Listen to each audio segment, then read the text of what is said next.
There's a strange moment that almost no one talks about, but if you've ever experienced it, you recognize it instantly. It's the moment you open your banking app, and you don't immediately close it.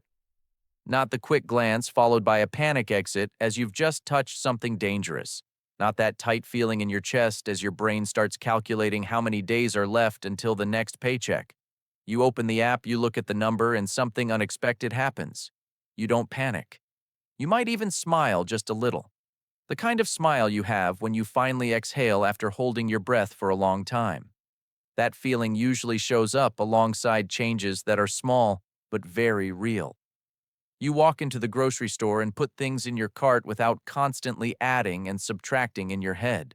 You buy a cup of coffee without mentally punishing yourself for the rest of the afternoon. You're no longer choosing between buying proper food and surviving on instant noodles until the weekend.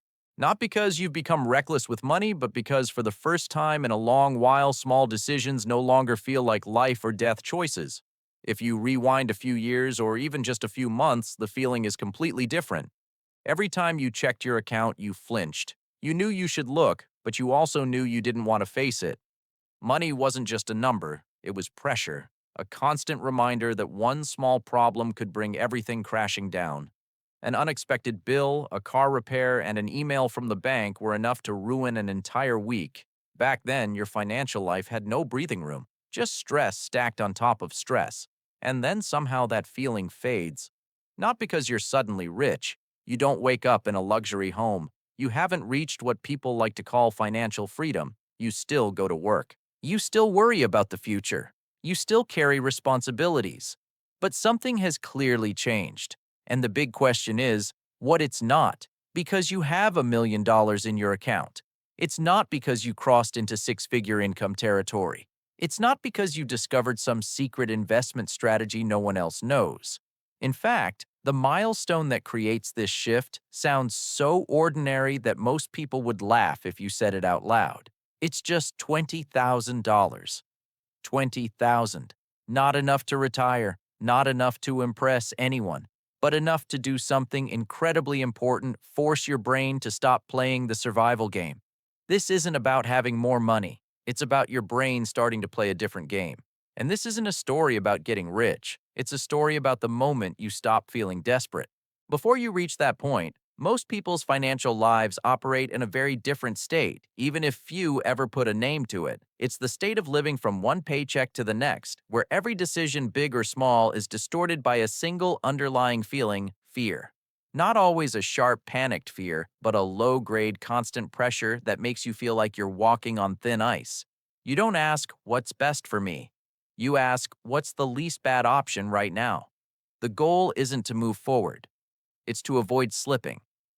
In that state, you take a job not because it fits you, but because you don't have a choice. You accept being paid less than your worth because bills don't care about potential.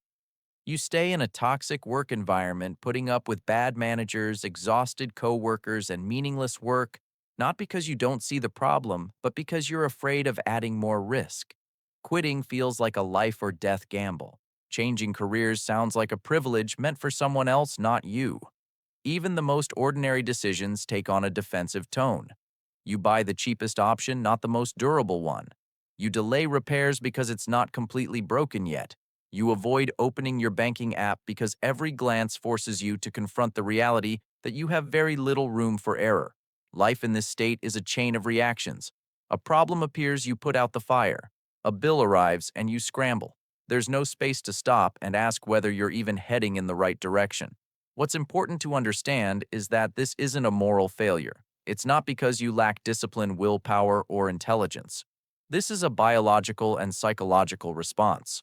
When you don't have cash reserves, your brain automatically switches into what psychologists call survival mode. In this mode, your brain prioritizes immediate threats above all else: rent, food bills, and your current job. Everything else gets pushed down the list, not because it doesn't matter, but because it isn't urgent. Your mental bandwidth is limited. When it's fully consumed by short-term worries, there's simply no room left for long-term thinking. You don't plan, you don't optimize, you don't strategize, not because you don't want to, but because you can't. Trying to think about investing career growth or building a future in this state is like trying to plan a long vacation while your house is on fire. In theory, the vacation sounds great. In reality, all your energy is going into putting out the flames. This is why so much common financial advice sounds right but is completely useless for people at the bottom. Be more disciplined. Think long term. Start investing early. That advice assumes your brain is operating in a stable state where you feel safe enough to weigh options and make trade-offs. But when you're living paycheck to paycheck, every decision is about survival. You're not optimizing a system. You're trying not to drown in it. And this is the key point that very few people are willing to admit. When you're cash poor, you're not playing the financial game badly. You're playing an entirely different game. A game whose rules are designed so you can barely survive but not accumulate, not feel secure, and certainly not stay calm enough to think beyond tomorrow. If you had to use a single image to describe the entire stretch before and after this point, it would be the image of pushing a massive boulder uphill. At the beginning, everything is working against you. The boulder is so heavy that it barely moves. You strain with everything you have, sweat pouring down, and if you stop for even a second, it can roll backward and erase all the progress you made. That is exactly what saving and building a financial foundation feels like when you start from zero. You do a lot, you sacrifice a lot, but the visible results are almost non-existent. In that phase, every dollar you save feels like slipping another small pebble into your pocket. Technically, you are moving forward. Emotionally, it feels like you're standing still. The balance grows so slowly that it doesn't create any meaningful difference in your daily life. One small setback is still enough to knock you right back to the starting line. That's why so many people quit here. Not because they're lazy, but because their brain never gets the signal that the effort is actually working. Then you reach the point where the boulder finally gets close to the top of the hill. Around $20,000. Not an impressive number in get-rich stories, not something to brag about, but enough to change the physics of the game. Before this point, all the force comes from you. After this point, momentum starts to help. The boulder still needs your input, but it no longer fights you. It starts cooperating. What matters is understanding that this difference has nothing to do with suddenly becoming rich.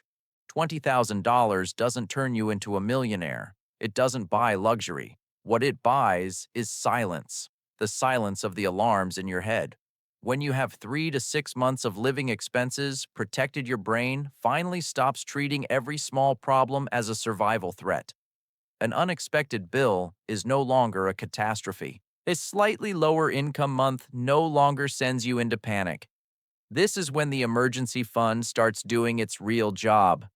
Not as money for when something bad happens, but as a psychological buffer.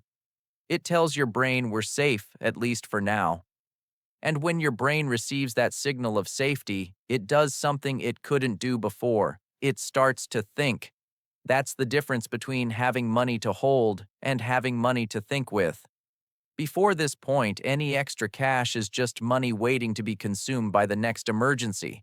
After this point, money becomes a tool to delay decisions, a tool to weigh options, a tool that lets you avoid reacting immediately. You're no longer forced to decide while panicking. You have time, and time in finance is a massive advantage. That's why this milestone feels like gravity flipping directions. The outside world hasn't changed. Your salary might be the same. Your job might be the same. But your inner experience is completely different. You're no longer burning all your energy just trying not to fall. You can lift your head and look at the road ahead. This milestone doesn't make you rich. It makes you calm. And calm is the prerequisite for every intelligent decision. After your brain finally calms down enough to stop sounding the alarm, the next thing that changes is how the numbers themselves behave. This is the part many people call magical, but in reality it's far colder and more ruthless than that. It's just math. And precisely because it's just math, you can't negotiate with it, you can't emotionalize it, and you can't avoid it. Let's start with a very simple comparison. An investment growing at 10% per year. If you have $2,000, 10% is $200. That sounds fine, but it's not enough to make your life feel any different. It doesn't pay rent. It doesn't buy you time. It's just a small number that shows up and disappears among your other expenses. Your brain looks at it and reaches a quick conclusion. This isn't worth the effort. Now keep everything else the same. Same return, same strategy, same risk. The only thing that changes is scale. 10% of $20,000 is $2,000. That's no longer pocket change. That's a month of rent. That's a car repair you don't stress about. That's money showing up without you trading your time or energy for it. For the first time, returns start to feel meaningful in real life, not just on a spreadsheet. This is why before this milestone, so many people feel like they're doing everything right, but getting nowhere. Not because they're using the wrong method, not because they picked the wrong investments, but the scale is too small to create the feeling of progress. The human brain doesn't respond well to tiny improvements when the psychological cost is high. You sacrifice a lot, but the reward is too small to keep you going. This also explains why the first $20,000 always takes the longest. You're dragging the boulder from a dead stop, no assistance, no momentum, just discipline and repetition. But once that base exists, the next milestones arrive faster than you expect. Not because you suddenly work harder, not because you suddenly get smarter, but because money starts participating in the work. At this point, compound interest stops being an abstract concept from a textbook. It becomes something you experience. You're still saving the same amount each month. You're still investing the same way. But the time it takes to reach the next $20,000 is shorter than the last. And the one after that is shorter still. You're not accelerating. The system is. This is where many people get it wrong. They assume wealthy people have secret strategies, sophisticated investment products, some exclusive door that opens at a certain level. In reality, most of the time, they just have scale. They're doing the same things you can do. They're just doing them with a larger base, so the results look completely different. You're doing the same work, but the results are bigger because the foundation is bigger. That's the entire secret. And this is the most important moment of this phase. The moment you realize money is no longer sitting still waiting to be rescued. It starts moving. It starts contributing. It doesn't do everything for you, but it's no longer a weight you have to carry alone. This is when money starts to whisper, "Let me help you." At this point, if you think the most important thing you've gained is the number in your bank account, you're looking in the wrong place. $20,000 is not the biggest reward of this journey. The most valuable thing is something else entirely quieter but far more durable. You've changed your identity. Be honest about what it actually takes to save $20,000 from zero. That doesn't happen because you get lucky or have one good income month. It requires ruthless awareness of your cash flow. You have to know exactly where every dollar goes, not once, but over and over again, month after month, sometimes year after year. You have to delay gratification in a world designed to constantly tempt you to spend right now. You have to say no to things you want, not because they're bad, but because you're choosing something more important. And most importantly, you have to fight temptation continuously. Not the big dramatic temptations, but the small ones that show up every day. Shopping as a reward, upgrading because you deserve it, breaking discipline just once because it won't matter. Saving $20,000 means you've won those small battles enough times to create a big result. That has very little to do with finance. It has everything to do with behavior. The defining moment isn't when you see a clean round number in your account. The defining moment is when you realize you've proven something to yourself. I control my money, not the other way around. Before that, money felt like something that always slipped through your fingers no matter how hard you tried. After that, you know that if you need to, you can tighten up, adjust, sacrifice, and follow through. That shift triggers a series of other mental changes. You stop obsessing over small expenses. A cup of coffee is no longer a moral dilemma. Eating out no longer feels like a source of guilt. Not because you've become careless, but because you know you're capable of making bigger sacrifices when they actually matter. You no longer need to prove discipline by suffering over every small detail because you've already proven it at a higher level. This is also when the idea of being rich starts to get redefined. Being rich isn't about buying everything you see. That's a weak definition. Being rich in this sense means not being controlled by everything. It means having a choice. It means knowing you can say no today without feeling deprived because you're building something larger for tomorrow. This is why many high-income earners still feel poor, while some people with modest incomes feel secure. The difference isn't how much they make in a month. It's the identity they bring into every decision. $20,000 doesn't buy you expensive things. It buys you a new identity. Once your identity is changed, its impact doesn't stop at your bank account. It spills directly into the place where you used to feel the most trapped: your job and your day-to-day life. Before that milestone, you were in a weak position whether you realized it or not. Not because you lacked ability, but because you needed money right now. And when you need money, you lose leverage. In that state, saying no is a luxury. You don't turn down extra work even when you're already overloaded. You don't push back when unreasonable demands show up. You don't ask for better pay because there's always a quiet question in your head: what if they let me go? That question alone is enough to suffocate any attempt at negotiation. You can work hard, but you work in fear. And fear always puts you in a defensive position. $20,000 starts to shift that balance completely. Not loudly, but quietly. You don't need to stand up and quit your job the next day. You don't even need to tell anyone how much money you have. You just need to know that if things go wrong, you could walk away and be okay for a few months. Just knowing that is enough to change the game. This is what people call walking away with money. Not money to run, but money that keeps you from being cornered. When you know you have options, your psychology changes immediately. You walk into conversations with better posture. You ask questions instead of silently absorbing everything. You negotiate without shaking. Not because you're trying to be aggressive, but because you're no longer desperate. The psychology of power is brutal, but it's also simple. The person with options always has the advantage over the person without them. And the interesting part is that you rarely have to use those options. Just knowing they exist is enough to change how you behave. You stop clinging. You stop pleading. You start acting like someone who has value because you're no longer haunted by the fear of losing everything. This effect creates a chain reaction that many people never expect. When you're more confident, you speak more clearly. When you speak more clearly, people listen to you differently. You get better assignments. You're taken more seriously. Not because you suddenly became more skilled overnight, but because you stopped broadcasting weakness. And when better opportunities show up, your income often improves. Higher income reinforces your sense of safety. A positive feedback loop begins to form. It's important to understand that this doesn't apply only to work. It spills into every part of your life. You no longer stay in relationships just because you're afraid there are no alternatives. You no longer accept things that drain you just to preserve fragile stability. You start making decisions based on values, not fear. This is what many people mistakenly call freedom. Freedom isn't having to work.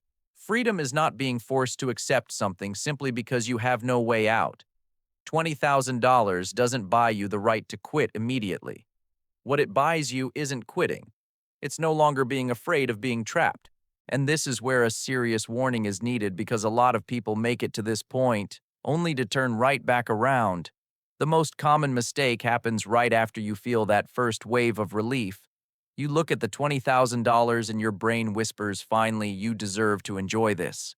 A newer car so life feels easier. A big trip to make up for years of sacrifice. A lifestyle upgrade just to feel a little bit rich. It all sounds reasonable. And precisely because it sounds so reasonable, it's extremely dangerous. That $20,000 is not a reward. It's a foundation. And foundations aren't meant to be decorated. They're meant to be stood on.